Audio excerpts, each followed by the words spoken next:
Hola, ¿qué tal? Muy buenas tardes, días, en el horario y en el lugar en el que nos estén escuchando. Es para mí un verdadero placer darles la bienvenida a nuestro primer episodio, primera temporada de Panteras al Aire, un podcast que lanzamos desde la Coordinación de Cultura que busca ser un espacio abierto al diálogo y a la reflexión para imaginar y construir futuros alternativos desde la UAM Coajimalpa. El día de hoy tenemos un invitado muy especial. Bueno, me presento, yo soy Dayanira García, coordinadora de Cultura aquí en la Unidad Coajimalpa, y nuestro invitado especial es el doctor Carlos González Cepeda, quien se presentará a sí mismo, es un integrante muy querido de nuestra comunidad. Y pues, Carlos, por favor, cuéntanos, ¿a qué te dedicas aquí? ¿Qué te mueve? ¿Qué pasiones te mueven en este espacio universitario? Gracias, Dayanira, por la invitación y sobre todo desearles toda la buena vibra en esta temporada de Panteras al Aire, que promete ser una serie de podcasts que buscan informar y sobre todo acercar a la comunidad que nos oye a que se enteren de temas que son importantes, ¿no? Fenómenos sociales que merecen ser atendidos y que por supuesto también merecen una opinión desde la universidad pública. Pues yo trabajo aquí en la UAM Coajimalpa, soy responsable del grupo de investigación en estudios sobre migraciones internacionales, el GISEMI, y también, soy director de la revista Diarios del Terruño, Reflexiones sobre Migración y Movilidad, donde nos especializamos en el tema migrante y también en el estudio de las fronteras. Muchísimas gracias, Carlos. Pues sí, justamente también desde acá sabemos que eres un experto, un académico muy reconocido y muy que tiene una producción muy fértil en torno al tema de la migración. Y pues sabemos que este es un tema candente, ¿no? Un tema que ha estado en el espacio público en las últimas semanas. De hecho, querido público, el contexto es ese, que justo vimos pues la necesidad de poner este tema al aire, en diálogo, y pensamos pues en primer lugar en el doctor Carlos, porque justo él conoce muy bien este tema y la intención es hacerlo accesible a todas las personas que nos están escuchando y conocer poco a poco, paso a paso, en qué consiste la migración, desmentir mitos, narrativas que pueden ser confusas, por decirlo de alguna manera, pero bueno, cuéntanos, Carlos, para ir abriendo esta charla, cuéntanos, ¿qué es la migración? ¿Qué dirías tú? ¿Cómo nos acercarías a este tema? Si imaginando que no sabemos nada, ¿cómo nos contarías en qué consiste la migración? Bueno, pues yo creo que para entender el fenómeno migratorio y esta movilidad que, como dices, es un tema que actualmente está en boca de todos, sobre todo porque está ocurriendo una situación interesante entre la relación México-Estados Unidos, precisamente por el tema migrante. Creo que cuando menos hay dos formas de entender a qué nos referimos cuando hablamos de migración. Por un lado, pues tiene que ver con un derecho humano, ¿no? De hecho, está en la Declaración Universal de los Derechos Humanos, el artículo 13, que nos habla de este derecho a la libertad de movimiento, lo que significa que cualquier persona en términos generales tiene la capacidad y la oportunidad de decidir dónde vivir, ¿no? Ya sea al interior de su país de origen, moverse a otros estados, municipios, o también implica pues estos movimientos internacionales que llevan al cruce de fronteras. Eso a partir de, por supuesto, un derecho humano, ¿no? La libertad de movilizarse y de decidir dónde vivir. Y por el otro, el que se utiliza más o el que mayor referencia tiene para hablar de migración, pues sí, está enfocado en este desplazamiento que se hace de un lugar de residencia habitual hacia otro, y este tipo de movimientos migratorios que implican dejar un lugar de destino, pues pueden ser movimientos internos, es decir, esta migración interna que podemos ver, por ejemplo, en el caso de la Ciudad de México, gente que todos los días va y viene de zonas como Puebla, Pachuca, Toluca, en el Estado de México, ¿no? Estas movilidades internas, ¿no? Que responden a un periodo de tiempo fuera del lugar de residencia habitual. Y por el otro, pues también la más conocida, pues es la migración internacional, Claro. ¿no? Esta que lleva al cruce de fronteras, ya sea de manera regular o de forma irregular, pero que implica que, claro, las personas han dejado sus países de origen y que han decidido llegar a otros países para buscar mejores condiciones de vida o para buscar reunirse con sus familias. Es decir, esta migración podríamos decir que es motivada por diversos factores que tienen que ver con los lugares de origen o incluso también con las propias necesidades personales de las personas. Entonces, yo lo resumiría en esos dos grandes puntos, ¿no? Como un derecho humano, la libertad de movimiento, y por el otro, digamos, una parte más técnica administrativa, lo que implica ese movimiento de una localidad a otra, ya sea al interior del país o cruzando fronteras internacionales. Ya veo, sí, es una manera muy clara de ponerlo, justo enfatizar que en estos dos sentidos el común denominador es el desplazamiento, ¿no? Implica moverse de un lugar a otro, dejar un lugar que es conocido para llegar a otro que quizás no, por distintos motivos. Y pues bueno, a veces es común asociar estos fenómenos de desplazamiento con otros, como que en el imaginario colectivo podría propiciarse confundir, ¿no? O sea, como que quizás solo sea movilidad, ¿no? O sea, incluso cuando tú hablabas ahorita de estos desplazamientos entre estados, por ejemplo, al interior, quizás yo lo pensaría más en términos de movilidad, pero sí estaría muy bien para que nos compartas con el público cuáles son las diferencias, o sea, como qué sería lo específico del fenómeno migratorio y pues a diferencia de la movilidad y del desplazamiento forzado, porque sí, digamos, como en un terreno preteórico o como pues libres de estas reflexiones y discusiones formales y académicas, es fácil que colapsen estas nociones, ¿no? Exacto. Entonces, ¿cuáles dirías tú que son las diferencias entre estos fenómenos? Es una pregunta bastante interesante, Daya, que de hecho nos hacemos en el ámbito académico todo el tiempo, ¿no? ¿Cuál es la diferencia entre movilidad y migración? Desde mi punto de vista, ambas pueden ser contenedor y contenido. Sin embargo, yo creo que hablar de movilidad humana implica que también estás en algún momento refiriéndote a la migración, sea interna o internacional. Entonces me parece interesante la pregunta porque yo iniciaría más bien con, bueno, hablemos de movilidad humana y dentro de las formas de movilidad humana está la migración, el desplazamiento forzado, está el retorno, está la deportación, está el tránsito migratorio, ¿no? Entonces creo que movilidad humana nos permite como concepto sombrilla abarcar todas estas formas que tiene el ser humano de movilizarse para buscar objetivos muy específicos.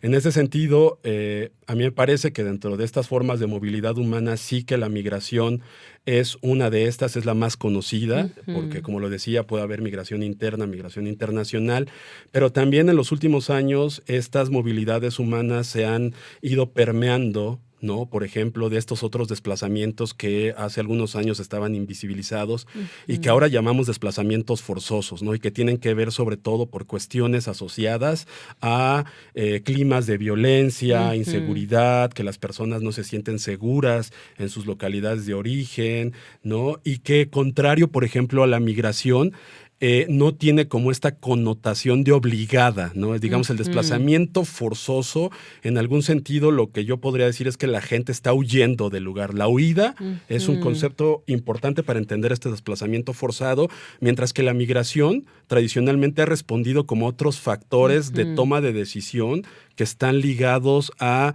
mejorar las condiciones de vida. ¿Qué implica eso? Mejores empleos, mejores ingresos que te permitan sobrevivir y mantener también como con buena condición a tu familia que dejaste en un origen, mientras que el desplazamiento forzado regularmente está acompañado de, como dije, la huida, el escapar, y el escapar no solamente implica irte solo, implica que muchas veces tienes que irte con toda tu familia, Claro. ¿no? Entonces, creo que esas serían como las diferencias que yo encontraría entre hablar de movilidad y migraciones, es decir, yo hablaría de movilidades humanas. Dentro de estas movilidades humanas hay diferentes tipos. Una es la migración internacional, migración interna, como tú decías, los desplazamientos forzados, pero también encontramos tránsitos, retornos y deportaciones. Ok, perfecto, sí, justo así es mucho más claro, o sea, como pensando un concepto, una idea más amplia y ahí abarcando estos dos conceptos que son más específicos y están vinculados a aspectos de la vida,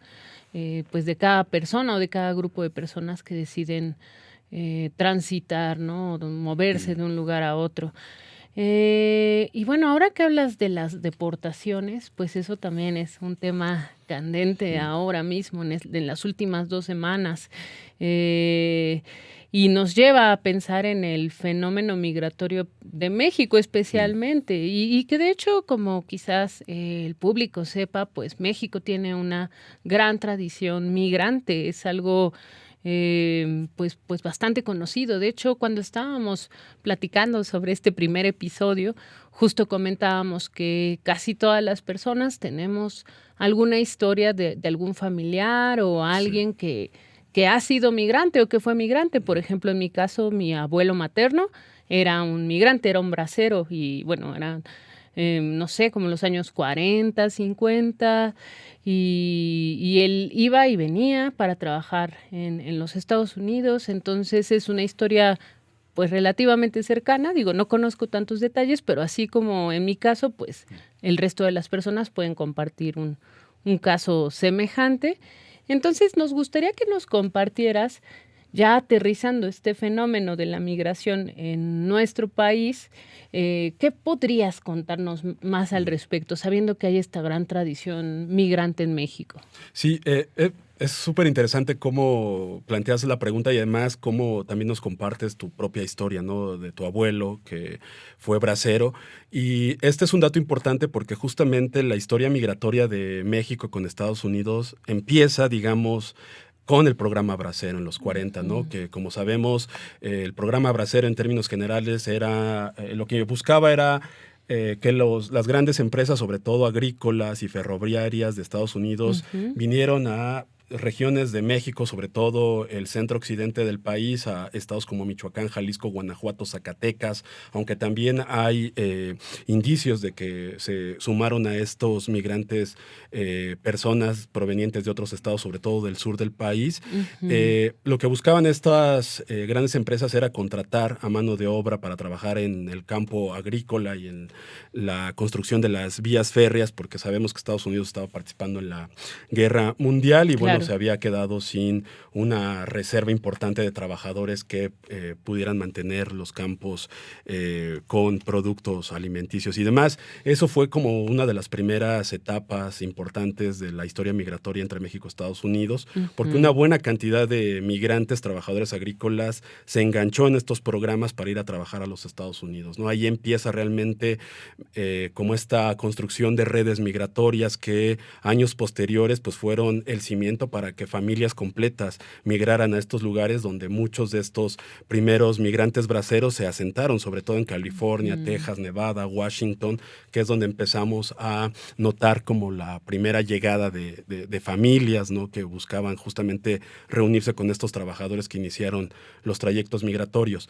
Y digamos, ese cimiento de la relación México-Estados Unidos a través del programa Bracero, años más adelante, lo que desató pues fue justamente movilidades de estas mismas regiones para intentar insertarse en algún empleo en Estados Unidos, motivados por estas redes que ya había dejado el programa Bracero, ¿no? Entonces tenemos como varias etapas donde hay movimientos importantes de personas desde el centro del país hacia Estados Unidos.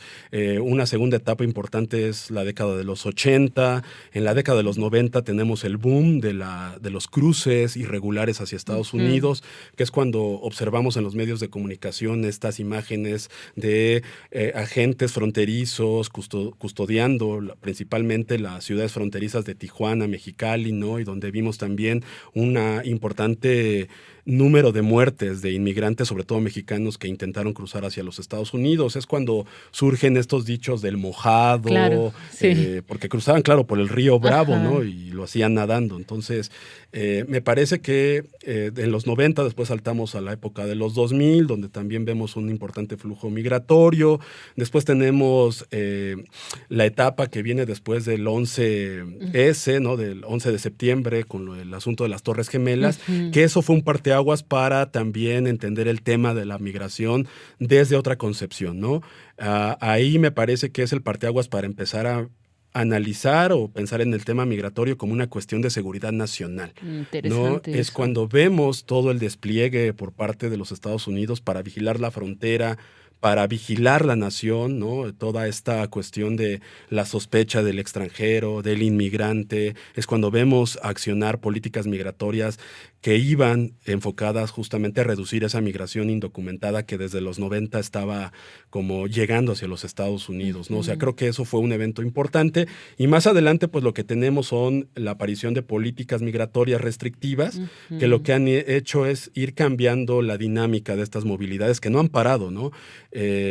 Un ejemplo de estos cambios en las movilidades pues es lo que vemos actualmente con las caravanas, ¿no? Sí. Es decir, sí, creo que la vecindad con Estados Unidos ha sido importante porque ha generado estas redes de migración de mexicanos hacia Estados Unidos muy importantes que han detonado en la construcción de comunidades transnacionales, pero también que nos ha permitido observar cómo digamos, esta respuesta que han tenido los gobiernos estadounidenses en contra de estas migraciones indeseadas, ¿no? Porque no solamente está la cuestión de la persona que cruza como indocumentada, sino también está todo el estigma de que se trata de personas latinoamericanas, personas que no son caucásicas y todo esto que nos lleva a hablar más adelante como de xenofobia, racismo, aporofobia. Es decir, me parece que analizar el tema de México en relación con Estados Unidos en cuestión del tema migratorio nos da para hablar de un montón de cosas que me parece que cuando discutamos, mucha gente que en su cotidianeidad pareciera que no las observa se va a dar cuenta de que existe, ¿no? Ese desprecio por el extranjero, por el otro, por el diferente. Creo que eso sería como un panorama general de las migraciones en México, ¿no? Iniciando por el programa Bracero, una etapa de migración indocumentada, una etapa de muerte en la frontera, una etapa de políticas migratorias, ¿no? Una etapa de seguridad nacional, securitización y, bueno, hasta ahora lo que hemos visto con caravanas y otro tipo de movilidades. Qué interesante. Mientras te escucho hablar en esta, no sé si llamarlo genealogía o como una especie de línea del tiempo en el que se muestra cómo ha sido pues desde los momentos más remotos hasta nuestros días, yo pensaba como cómo era la calidad de vida y digamos, el ejercicio de los derechos humanos básicos de las personas que están migrando, las personas mexicanas que emigran a Estados Unidos. Porque por lo que escucho en esta historia que nos narras de manera muy concisa, pero como muy informativa, me queda claro que en este primer momento de los braceros, quiero pensar que había como un trato más, ¿cómo decirlo? Como más cuidadoso, con una como con ese espacio para ejercer bien los derechos humanos de las personas en tránsito y las personas que ya se establecen en Estados Unidos, que trabajan ahí. Y yo lo que pude percibir es que progresivamente hay menos espacio para hacer valer los derechos humanos de los migrantes y las migrantes. Entonces, sí, ¿corresponde esta percepción? O sea, ¿cuál es la relación de esa calidad de vida y de ese ejercicio de los derechos propios en esta reconstrucción histórica que haces del fenómeno migratorio? Sí, bueno, desde mi punto de vista y por lo que he tenido oportunidad de leer y revisar de investigaciones que van desde la época bracera y hasta la actualidad, yo me atrevería a decir que en ningún momento hubo un respeto por los derechos humanos de las personas. Y un ejemplo muy concreto que invito a la gente a que lo busque y vea las fotografías es justamente, volvemos al periodo bracero, estas épocas de enganche de trabajadores agrícolas que se hicieron, insisto, en el Bajío, otras se hicieron en ciudades fronterizas como Sonora, Sázabe me parece exactamente, donde estaban, y de hecho se llamaban así, campos de concentración para braceros, donde los reclutaban. Qué fuerte. Y entonces aquí viene el dato, para que veas que creo que no hay respeto de derechos humanos. Ya, les invito a que revisen la serie de fotografías del archivo de los hermanos Mayo, que tienen estas fotografías que son populares, donde aparecen las personas, los hombres, los braceros formados, desnudos, y están las autoridades sanitarias estadounidenses fumigándolos antes de irse a los campos agrícolas. Y historias como esa que nos ilustra la fotografía de los hermanos Mayo, también hay varios colegas que se han dedicado a investigar específicamente la etapa bracero, y lo que nos indican en sus investigaciones, pues es esta violación a derechos humanos, ¿no? Fumigarlos, tratarlos mal, tenerlos en campos de concentración bajo el sol. Actualmente hay todo un movimiento de algunos braceros que todavía viven y familiares que están reclamando algunos recursos que nunca les fueron entregados, ¿no? Y que tiene que ver también con el respeto a alguna parte de los derechos humanos. Claro. Ahora bien, con las personas que digamos que en otros momentos de los que decía migraron hacia Estados Unidos y llegaron a estas comunidades donde los primeros migrantes ya se habían establecido, es decir, los migrantes braceros, muchas de estas personas que entraron en los 80, 90 entraron de forma indocumentada. Y muchas de estas personas en la actualidad siguen indocumentadas, pero son personas que pagan impuestos, que tienen un trabajo, que cumplen sus obligaciones como ciudadanos. Y en el contexto actual, hace rato que mencionabas que estamos ante una coyuntura importante como las deportaciones, es la gente que corre el riesgo de ser deportada. A pesar de que tiene una vida ahí ya hecha. Claro, a pesar de que llevan 20, 30 años viviendo en Estados Unidos, tienen a sus hijos nacidos allá, pagan impuestos, pero nunca se les ha reconocido pues este derecho de formar parte como residentes o como ciudadanos, ¿no? Yo he tenido la oportunidad de estar con varias comunidades en Estados Unidos, sobre todo en Los Ángeles, Chicago y Texas. Y yo conozco familias mixtas donde 1 o 2 miembros son indocumentados y llevan años viviendo ahí. Y ellos han narrado en algunas ocasiones que aún viviendo tanto tiempo allá en algunos sectores de la sociedad, se sienten discriminados, incluso cuando les pregunta si tuvieron dificultades para conseguir un empleo, la mayoría fue rechazado. Y eso tiene que ver con derechos humanos, ¿no? Claro. Es decir, sí creo que eso es algo que ha estado presente, es decir, la violación a los derechos humanos de las personas inmigrantes, no solamente en Estados Unidos. Si lo pensamos en otro continente, pensamos en España, en Alemania, con las migraciones africanas. Es algo que me parece que en el discurso funciona muy bien, hablar de derechos humanos y migración, pero en la cotidianeidad pues vemos que una gran cantidad de migrantes pues sigue sufriendo algún tipo de violación a sus derechos sociales, humanos básicos. Acceso a alimentación, acceso a la educación, acceso a un empleo. Simplemente con la pandemia de COVID-19, las personas migrantes, muchas de estas, tuvieron 0 acceso a servicios de salud, aun cuando el acceso a la salud es un derecho humano. Claro, sí, es una cosa terrible en realidad. Y algo que salta a mi vista, o sea, en este momento ya me queda claro que no fue como una especie de pérdida progresiva de derechos, sino que más bien nunca los hubo, no se han respetado nunca desde que comienza los movimientos migratorios.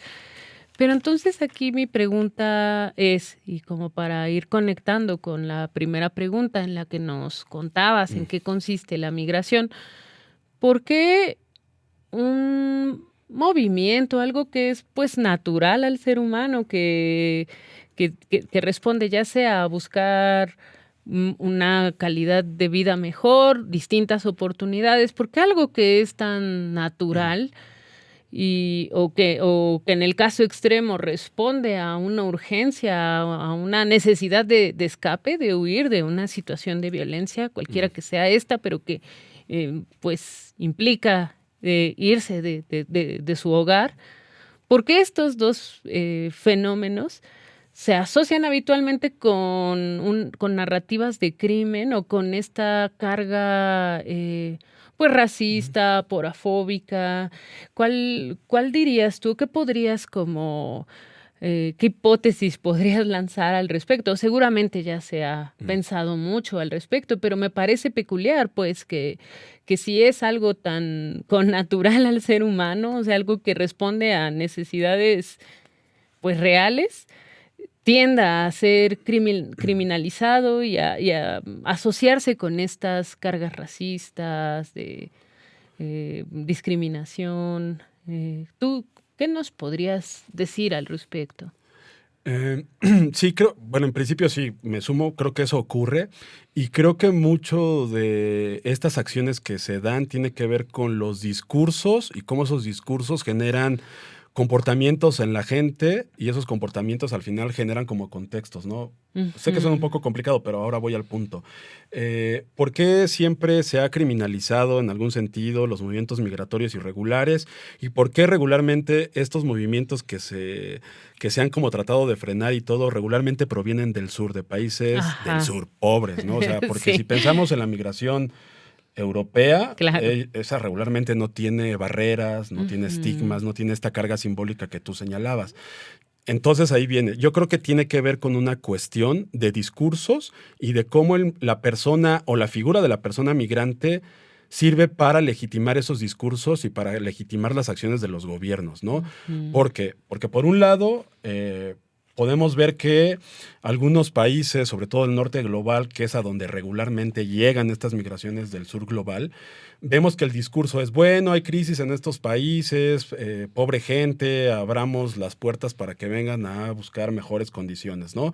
Es decir, ahí hay un discurso como de percibir al migrante como una víctima de un sistema, ¿no? Eso está muy Y interesante. luego, pero luego también podríamos tener en ese mismo contexto, incluso los mismos gobiernos, un discurso de, oh no, detengamos a la migración porque ya son muchos, nos van a invadir, nos van a quitar empleos y además son delincuentes, violadores y criminales. Y eso genera una forma de comportamiento en la sociedad que dice, sí, los migrantes y todos los que vienen ahorita cruzando la frontera son criminales, hay que detenerlos, hay que frenarlos, son pobres, ¿no? O sea, creo que mucho tiene que ver con esto, ¿no? De la utilidad que la figura migrante representa para algunos gobiernos en ciertos periodos de tiempo, ¿no? Ok. Pues ha sido siempre la válvula de escape, la migración. Cuando los países del norte global necesitan mano de obra barata, Claro. se abre esta válvula de escape y llegan las migraciones, ¿no? Irregulares o no, porque funcionan al país donde llegan. O sea, comentábamos con Elton y es algo que también ha estado como en discusión en otros espacios. Ahora que está el tema de las deportaciones y que estamos viendo que el presidente Donald Trump está cumpliendo, ¿no? Está deportando gente. Y lo que estamos viendo ahorita, gracias a los medios de comunicación y también a que los migrantes pues, ya tienen un celular y tienen redes sociales, estamos viendo que mucha gente ha dejado de ir a los campos agrícolas o a las fábricas donde se emplean, porque hay todo este impacto de los discursos de los que acabo de hablar, ¿no? O sea, ahora está el discurso del el migrante es delincuente, es irregular, hay que expulsarlo del país porque vienen a quitarnos no solamente empleo, sino también vienen a usar recursos y a utilizar la seguridad social, ¿no? Entonces, todo eso lo que hace es como generar estos contextos, ¿no? Que provocan miedos, que provocan comportamientos y que hacen ver a la migración, por un lado, como una amenaza y por otro lado, como una víctima. Y ante eso vemos como acciones muy concretas, ¿no? Que claro que lastiman a los diferentes sectores de la población que se están moviendo. O sea, yo creo que eso es lo que pienso acerca de esta como asociación de el derecho humano sí a decidir dónde querer vivir y este derecho al movimiento que nos indica el artículo 13 de la Declaración Universal de los Derechos Humanos, pero por el otro vemos cómo ese artículo o ese derecho universal se contrapone cuando hablamos a nivel ya de soberanía y seguridad de cada uno de los estados. Pues sí, mucho será tu derecho a moverte y decidir, pero la soberanía y la seguridad la decido yo al interior de mi país, ¿no? Entonces, eso lo podríamos ver también en el caso de México, ¿no? Que los últimos 2 sexenios, el último sexenio y este que empieza, perdón, el discurso ha sido somos de brazos abiertos, al migrante lo abrazamos, no hay bronca con estas movilidades, pero lo que vemos todos los días, me atrevo a decir, y en periodos, ¿no? Es la militarización de las fronteras, la frontera sur, cómo está la Guardia Nacional, los militares, incluso las policías locales frenando a estas poblaciones en la frontera sur. Vemos cómo los están cazando en otros estados del territorio mexicano. O sea, hemos visto cómo ha muerto gente a manos de las instituciones que aparentemente están encargadas de velar por la seguridad de las personas migrantes, específicamente el Instituto Nacional de Migración, específicamente lo que ocurrió el año pasado con los muertos en el centro de detención de Ciudad Juárez, ¿no? Entonces, cuando vamos a estos niveles, vemos que ese derecho humano pues, se va desdibujando y quien tendría que estar obligado a hacerme valer ese derecho, a procurarlo, a cuidarlo, pues vemos que es el ente que lo está pisoteando. Entonces Ujú. yo creo que eso, siempre he tenido como esta discusión interna, ¿no? Del derecho humano internacional y lo que vemos en términos de los gobiernos nacionales, ¿no? De ellos decidir a quién dejar entrar y a quién no. Hay algo muy interesante en el fenómeno migratorio actual que tiene que ver con la selectividad. No Ujú. es lo mismo ser un migrante de un país del sur global y negro que ser Sí, un migrante de algún país europeo y claro. blanco. Sí, sí. No quiero como atar navajas o como se diga, pero el caso específico fue la facilidad con la que los solicitantes de refugio ucranianos entraron a Estados Unidos, cuando al mismo tiempo muchas personas, sobre todo provenientes de Haití, Ujú. estaban solicitando exactamente lo mismo. Y la imagen fue la siguiente, no sé si la recuerdan y la vieron. Migrantes ucranianos en la frontera esperando tranquilamente. Y la otra imagen era estos migrantes haitianos siendo perseguidos por patrulla, por agentes de la patrulla fronteriza montados a caballo con látigos, Wow. ¿no? Eso fue en el Río Bravo, ¿no? Ay, qué imagen llena de simbolismos, ¿no? Entonces, De referentes bastante oscuros de la humanidad, exacto, ¿no? ¿no? Y ahí, que es algo que, la selectividad, claro, él es Ajá. blanco, sí me interesa, ¿no? Y que ha sido el discurso de Donald, no solamente de Donald Trump, de varios presidentes que le Claro. antecedieron, ¿no? Sí, sí. Es decir, otro ejemplo del discurso y la acción, ¿no? Ahora estamos hablando de la coyuntura Trump, la deportación, pero nos olvidamos que antes de Trump, uno de los mayores deportadores de migrantes fue Barack Obama. Sí, para sorpresa de Para sorpresa, muchos. porque ni siquiera en el primer periodo como presidente de Trump deportó a tantas personas. Ujú, Se mantuvo en un discurso, sí, ultra racista, ultra xenofóbico, pero no lo culminó en acciones como sí lo ujú, vimos con Obama, ¿no? Incluso con Biden, ¿no? No han parado las deportaciones. El problema es que algunos las han hecho como en periodos importantes de manera masiva, ¿no? Y otros ujú, han frenado. Ahorita yo me atrevo a decir que estamos en una dinámica turbulenta con lo que está haciendo Trump. O sea, sí estamos viendo deportaciones importantes, pero ujú. también yo me atrevo a decir que en algún momento va a bajar, porque tiene que haber negociaciones, tanto al interior de los gobiernos subnacionales en Estados Unidos, como con los países, ¿no? Hacia donde están devolviendo a estas personas, ¿no? Que insisto, muchas de estas ya tenían varios años de socialización en estos países y que, bueno, los están arrancando así, de la nada de su vida.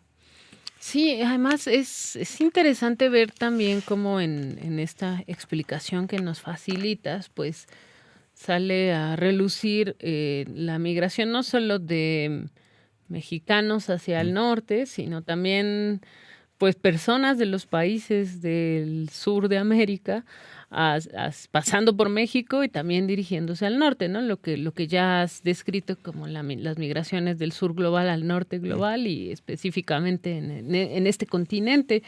Y justo me llama la atención lo que describes al interior de nuestro país, o sea, la recepción que tienen las personas migrantes que vienen de los países del Mm. sur y que a pesar de que las personas mexicanas han sufrido ese agravio, los distintos agravios al ejercer este derecho de migrar, Mm. es irónico, dolorosamente paradójico que el fenómeno se replique cuando las personas migrantes son nuestros vecinos y vecinas del sur, ¿no?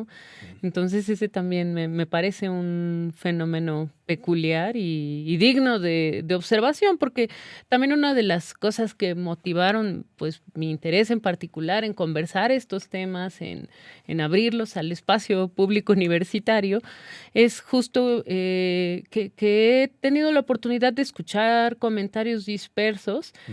en los que las personas manifiestan estos discursos y que cristalizan en esta horrible imagen, ¿no? De las personas, haitianas siendo perseguidas, con personas montadas a caballo, los Mm. látigos, o sea, no es exactamente, digamos que esa es la cúspide ya visual, gráfica de ese fenómeno violento, pero lo que yo he escuchado así como transeúnte, no dista mucho, pues, o sea, pensar que porque son de X o Y país ya son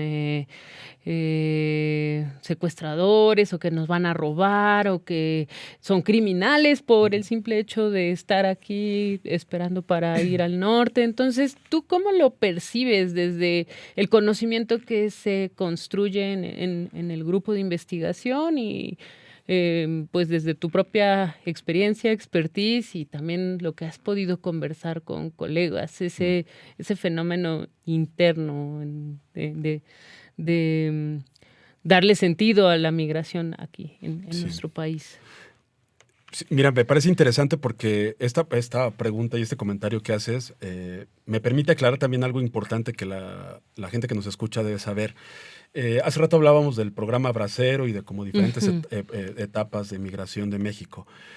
México forma parte de uno de los corredores más importantes migratorios del mundo. El corredor México-Estados Unidos es el corredor número 1.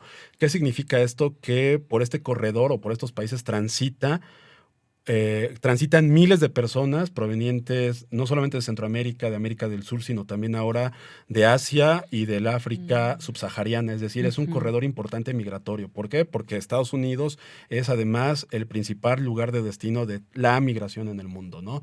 Eso es importantísimo.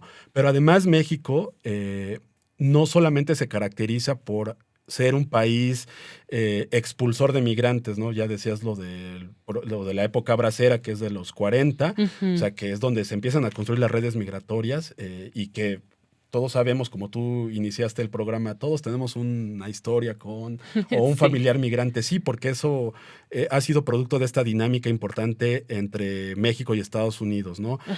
Pero además de ser un país expulsor, México también se ha convertido en un país de tránsito migratorio. Sí. ¿Qué significa eso? Lo que tú decías, que cada vez es más visible, sobre todo en ciertas ciudades o regiones, ver el tránsito de migrantes, ya sea que viajen solos, que viajen con sus familias, que viajen en caravanas, pero que utilizan el país, México, como ese territorio para poder llegar al lugar de destino que serían los Estados Unidos.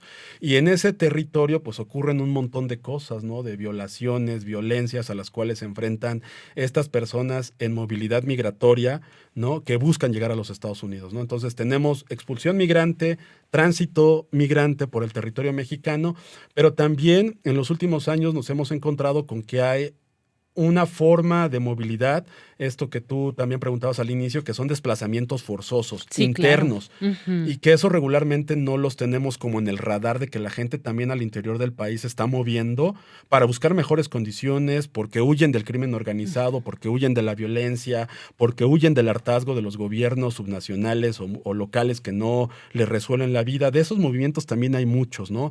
Y en estos movimientos forzosos que también ocurren dentro del país, pues podemos sumar también aquellos que han sido provocados por desastres naturales o por el cambio climático, que es también otro movimiento importante, ¿no?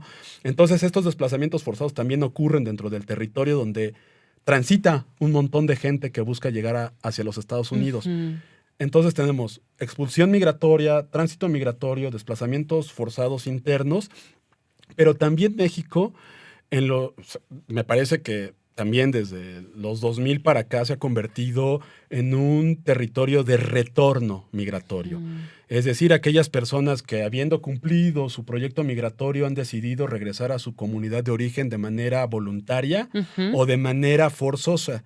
Ese retorno forzoso, que no es otra cosa que la deportación, también se convierte en una categoría analítica y política para estudiar lo que ocurre en México como un territorio de movilidades migratorias, ¿no? Entonces, expulsiones, tránsitos, desplazamientos forzosos, retornos voluntarios y deportación, que es ahorita, digamos, la coyuntura en la cual estamos, ¿no?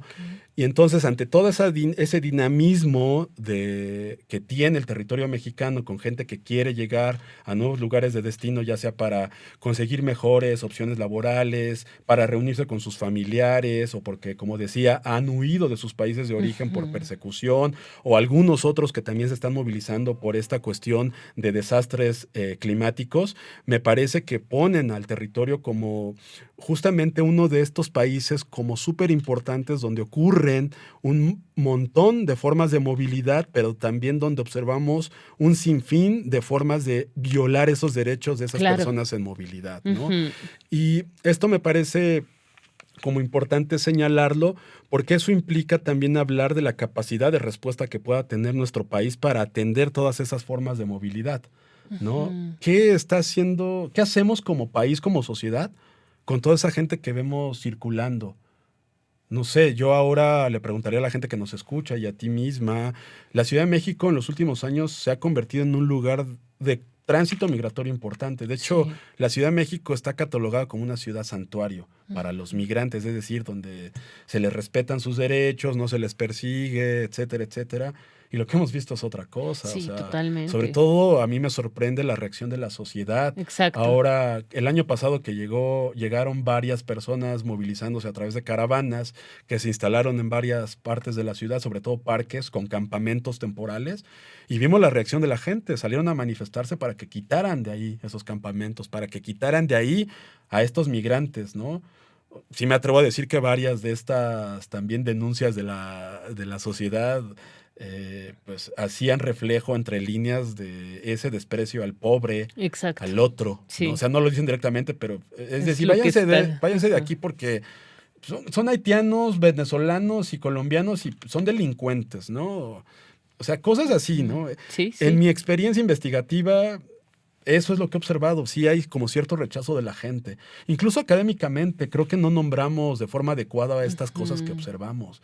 O sea, ¿por qué? Porque, digo, ya sería entrar a otro tema, pero también académicamente uno aparentemente tiene que ser políticamente correcto. Yo nunca he entendido qué es eso, pero no estamos nombrando a las cosas como realmente son, ¿no? Y bueno, eso es como para dar un panorama de qué es lo que ocurre en México, por qué es tan importante, porque es uno de los países más importantes en términos de ser el corredor migratorio hacia los Estados Unidos, porque una buena parte de la población mexicana ha migrado a los Estados Unidos, se ha consolidado en redes importantes. Solamente como dato, se tienen datos de que el 23% del total de toda la población extranjera viviendo en Estados Unidos, que llega casi a 53 millones, el 23% son mexicanos. ¡Wow! Es una cifra enorme. Es aproximadamente 12 millones de mexicanos, migrantes solamente primera generación. Wow. O sea, no estamos contando a los que ya nacieron allá. Claro. ¿No?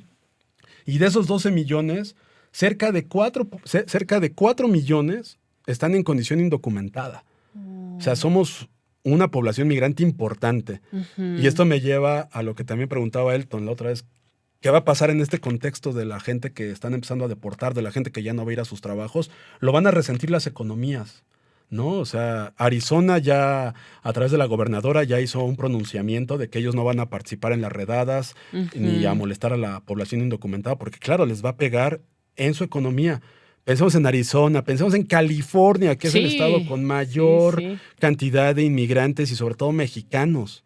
O sea, es una economía que aporta una parte importante del PIB en Estados Unidos y que se podría desmoronar.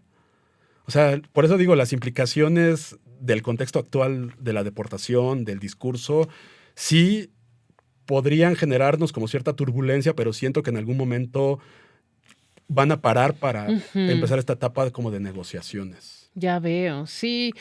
Y de hecho es una formulación súper rica, súper interesante, porque con lo que me quedo por ahora es que en el centro está cómo contamos la historia, o sea, es decir, una estructuración de narrativas, ¿no? Que importa cómo se narran los fenómenos, cómo se narra al otro, a las personas que son distintas de uno o una misma, y que esas narraciones, esas narrativas, pues tienen ciertas cargas valorativas asociadas con elementos pues negativos, ¿no? La raza, el estrato social o la capacidad socioeconómica es muy interesante. Y creo justo que pues con este tema vamos a poder enlazar al segundo episodio de esta serie, para justo explorar con más detalle, pues este vínculo entre derechos humanos ya más específicos y los grupos migratorios, porque ya mencionaste que no es solamente como el individuo aislado, casi que romántico migrando, ¿no? O sea, Sí. también son grupos grandes, grupos que tienen ciertas peculiaridades. No sé si quieras compartirnos un poquito más para que el público se quede picado y ya nos escuchen en el siguiente episodio. Sí, es súper interesante porque, claro, cuando pensamos en migraciones o en el estudio de las migraciones, pensamos en el individuo, ¿no? Claro, como Que casi todos los sale fenómenos y sociales, que ¿no? es un rito de Sí, paso y sí, todo. Pero sí. no, justo lo que dices, creo que el fenómeno es tan complejo y dinámico Ujú, que actualmente encontramos una población diversa. O sea, sí es cierto que estas primeras migraciones, en términos mundiales y específicamente en México, fueron eminentemente masculinas. El programa ujú, Bracero fue eminentemente masculino. En los 90 la migración indocumentada fue eminentemente masculina. O sea, la participación de la mujer, aunque ha estado presente, ha cobrado como cierta importancia más recientemente, ¿no? ujú. Entonces, claro, ya no solamente tenemos estas movilidades masculinas, sino tenemos a mujeres que están migrando solas, a mujeres que están migrando con niños, niñas en brazos, ¿no? O niños, niñas y adolescentes que están migrando solos, ¿no? Por territorios tremendamente hostiles. Tenemos también, por ejemplo, a personas de la comunidad LGBTQI+, que también son sujetos todavía más vulnerables, ¿no? Y que me parece que eso es un tema que también es importante abordarlo. Es decir, la diversidad de grupos que están en movilidad migratoria es súper interesante, ¿no? Ya no solamente son hombres, mujeres, niños, niñas, adolescentes, personas de la comunidad LGBTQ+, etcétera. Entonces Ujú. eso es lo que hace también como súper complejo analizar el fenómeno y sobre todo también analizar el grado en que pueden ser o no violentados en sus Claro. tránsitos migratorios, en su experiencia migratoria, ¿no? Es decir, creo que la narrativa de cada uno de estos grupos sí nos permite tener como una visión un poco más a profundidad de esta complejidad que representa el moverse fuera de tu Ujú. lugar de nacimiento. Es decir, de abandonar Tu todo hogar, por sí, intentar estar mejor, pero en claro. ese trayecto te puede ir bien, puedes perder la vida, puedes terminar en manos de traficantes. Es decir, creo que todo lo que está detrás de esta peripecia migratoria es súper interesante, ¿no? Las historias son diversas, las vulnerabilidades son distintas en diferentes grados, las respuestas de los gobiernos también son distintas según el tipo de población.